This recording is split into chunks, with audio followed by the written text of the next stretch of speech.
Hello everyone, my name is Giselinta, and today I will be walking you through my literary analysis of Tuesday with Maury for my Unit 1 Task 6 assignment.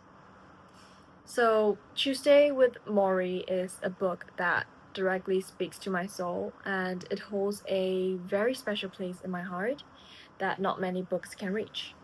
So, throughout the novel, I experienced warmth, grief, loss, acceptance, closure, and longing all at once. And overall, I am really happy to be presenting this analysis, and I'm truly excited to share my thoughts with you. So let's get started. So here we have a quick overview of what we'll be covering in this presentation. So first, I will start with a short introduction to the author, the book, the characters, and the plot. And then I'll move on to Mitch Albom's writing style, including the author's tone, narrative structure, sentence structure, and diction, and I will explain why it is so important to the narrative as a whole. Next, I'll talk about ambiguity, both in the plot and in the character development, and how Album uses uncertainty to create depth and encourage interpretation. I will also explain the narrator-author relationship, since Mitch is both the writer and the main character, and I would also like to share my short personal reflection on how the novel has impacted me personally. And finally, I will wrap everything up with a conclusion. So moving on to the introduction. Tuesday with Maury is a 1997 memoir written by Mitch Albom, who is also an American author, a talk show host, sports journalist, and philanthropist. The novel explores some of the biggest themes, such as the meaning of life, love, culture, compassion, family, and empathy. So the book is based on a real life experiences and real people, which makes it even more relatable to us. The story centers around two main characters, Mitch Albom himself and his former sociology professor, Maury Schwartz. So Mitch was portrayed as someone who once was lost in fame and success, while Maury Schwartz, on the other hand, is portrayed as wise, compassionate, and incredibly understanding figure. So the plot reveals that Maury was Mitch, a former sociology professor at Brandeis University, and after Maury was diagnosed with ALS, Mitch returns to visit him. The two of them end up spending 14 Tuesdays together. And these Tuesdays become the final classroom held in Maury's study room, where Maury teaches Mitch about the subject, the meaning of life. In the end, Mitch writes this as a memoir, as a sort of final thesis and a tribute to Maury. So let's move on to the writing style. So for the first part of Mitch Albom's writing style, I want to talk about tone. So there are three tones that stood out to me the most: conversational, warm, and introspective. So the first tone is conversational. So on page 16, Maury casually tells Mitch that they are Tuesday people, and Mitch just smiles and repeats it back. So moments like these make the book feel less like a novel and more like two people having a genuine private conversation. The second tone is warm. There is a line on page 39, a very beautiful line. It says, "I came to love the way Maury lit up when I entered the room." So through this tone, we see that Mitch doesn't only write about Maury, he writes about him with such love, respect, and almost a sense of protectiveness. Maury is not just a character, he is written like the purest version of a human being. And the third tone is introspective. So throughout the book, Mitch doesn't tell us what happened. He let us into his process of thoughts. He asks questions like, what comfort do we find in all those noises? So these questions are not just rhetorical. They make me pause and reflect too. So I felt like the book was giving me the permission to pause and to be honest with myself. But the line that touched me the most was his repeated question, what happened to me? He kept on saying it again and again and again. What happened to me? It was on page 13. He asked it again, like he was trying to understand where he lost himself in the process of growing up. And that vulnerability and that tone made me feel so much closer to Mitch. And each time he repeats this question, I am pulled deeper into his emotional journey. It becomes clear that the book is not just about Maury's wisdom, but also about Mitch trying to discover himself. For the next part of Mitch Albom's writing style, I like to talk about his narrative structure. So Mitch Albom blends his journalistic clarity with emotional storytelling, which reflects his background as both the sports writer and a memoirist.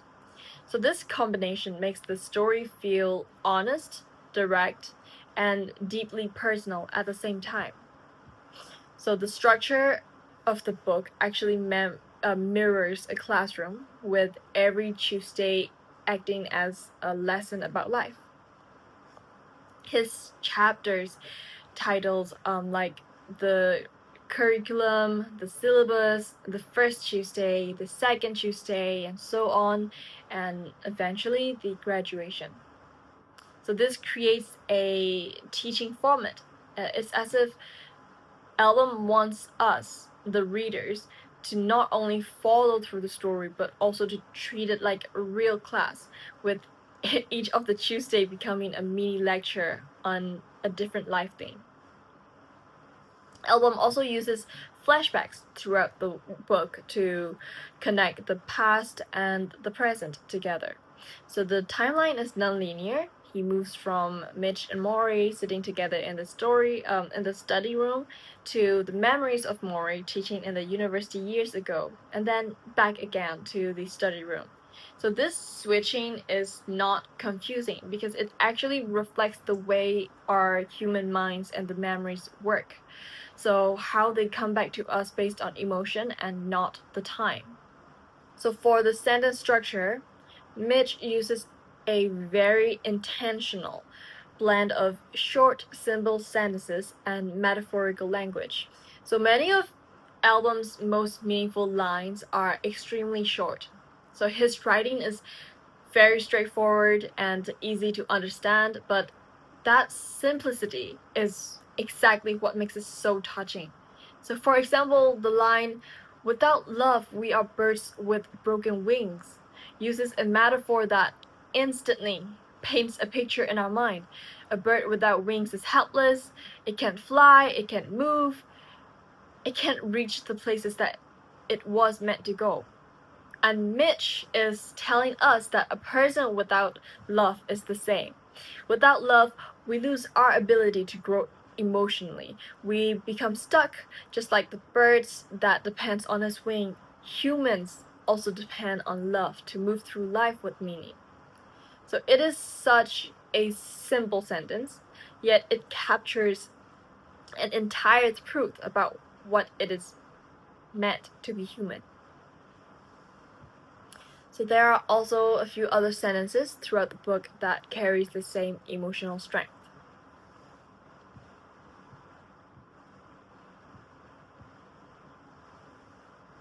Moving on to the diction, Mitch Albom's choice of words is one of the strongest parts of his writing style. His diction is plain, simple, and based on everyday language. By choosing simple vocabulary, Mitch makes the book accessible to a very wide audience. It feels like he wants Maury's wisdom to be shared with anyone, regardless of the age, the education level, or the background. So another point is that Mitch never uses technical or medical terms. Even when describing the ALS, he avoids complicated language because the focus is not on the scientific details of the disease. It's about Maury's humanity. And he also uses sensory language to describe Maury's physical decline, which makes the image feel even more real and human.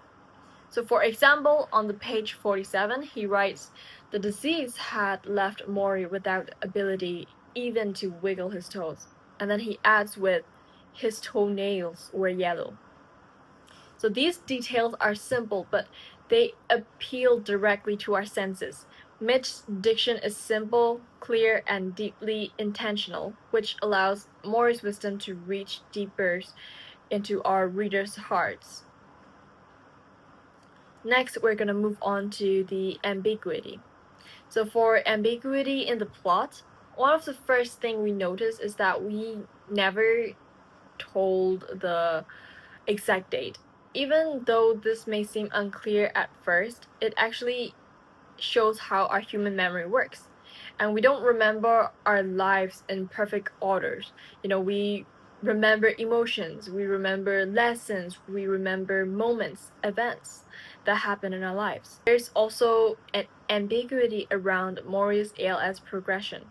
So the book never tells us exactly how much time Maury has left or describes every single stage of his illness. Instead, we learned to understand his decline through these small details, like how he can no longer eat certain food, or how he cannot wipe himself, how he lost his ability to swim or dance, and how he slowly loses control of his muscles. And the reason Mitch keeps all this part ambiguous is because, at least from what I think, is the focus of the book is not on Maury's illness, but about his wisdom, about connection. It's about love. And instead of focusing on what Maury is losing, Mitch wants to put attention on what Maury is giving. Now we're gonna move on to the ambiguity in the character development. So, starting with Mitch, there is a lot of things that we don't know about him. So we don't know exactly what happens to him after Maury's passing. He never writes a clear moment of transformation. He never says, "I became a better person." So instead, we can only infer his growth from the tone of writing, how he gradually softens, and how he opens up more, and how he becomes more emotionally connected and vulnerable to Maury. However, if there is one moment that reveals his development very clearly, it has to be on page 53, where Mitch says, "I love you too, coach." And another line on page 54, which says, "I blink back the tears, and he smacked his lips together and raised his eyebrows at the sight of my face." So for someone who was emotionally unavailable, I feel like this is such a huge shift for Mitch. And for Maury, the ambiguity comes from his inner thoughts. So we know that facing death made him think deeply about life, love, regrets, and culture, but we don't always know how he arrived at every idea. Mitch didn't actually give us every event or memory that shaped Maury's perspective. So we only received his lessons, the final version of his wisdom, but we never got to go through what Maury went through. For the narrator-author relationship, I want to talk about Mitch Albom especially, because he is both the author, the narrator, and the character in the book. So he writes as the older version of himself, reflecting back on who he used to be. So throughout the memoir, Mitch expresses guilt, regret, and helplessness, and he doesn't hide any of it. On page 44, he writes, "The truth is, I was pounding on his back when I wanted to be hitting the walls." And later, we can see that he wrote on page 53, "Sometimes when you're losing someone, you hang on to whatever tradition that you can.